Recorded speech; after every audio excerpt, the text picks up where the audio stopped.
राज्यव्यापी आंदोलनाचा भाग म्हणून बुलढाणा जिल्ह्यातील शेगावात खासगी दवाखाने 24 तासांसाठी बंद ठेवण्यात आले.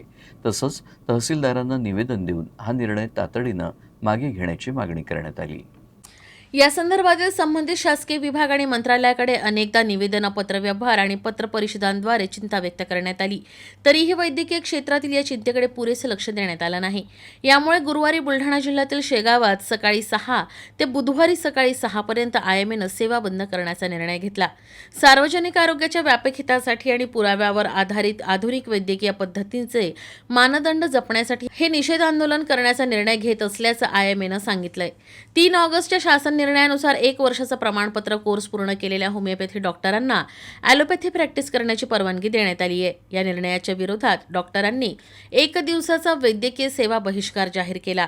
हा निर्णय मागे न घेतल्यास तातडीनं आणीबाणी सेवा देखील बेमुदत बंद करण्याचा इशारा त्यांनी दिलाय. बाईट. आम्हाला सर्व पॅथीविषयी आदर आहे. फक्त ऑलरेडी होमिओपॅथिक, आयुर्वेदिक ह्या सर्व आपापल्या वेगवेगळ्या कौन्सिल आहेत, वेगवेगळ्या त्यांच्या नोंदण्या होतात. मग एकाच डॉक्टरची नोंदणी 2 जागी का? त्याच्यामुळे काय होतो का, पेशंटची पण रुग्णांची पण दिशाभूल होते. आणि आमचं जे MBBS किंवा हे आपण बघितलं तर ॲडमिशनपासून तर नीटपासून आपण बघितलं तर त्याचे पूर्ण अभ्यासक्रम वेगळा, त्याची परीक्षा वेगळी, त्यांचा गुणवत्ता वेगळी, त्यांची इंटेलेक्च्युअल लेवल वेगळी. त्याच्यामुळे त्यांनी एकाच मापदंडावर हे करू नये. जो नया रजिस्ट्रेशन जो हो रहा है BHMS वालों का, तो ये पूरी तरह से गलत है.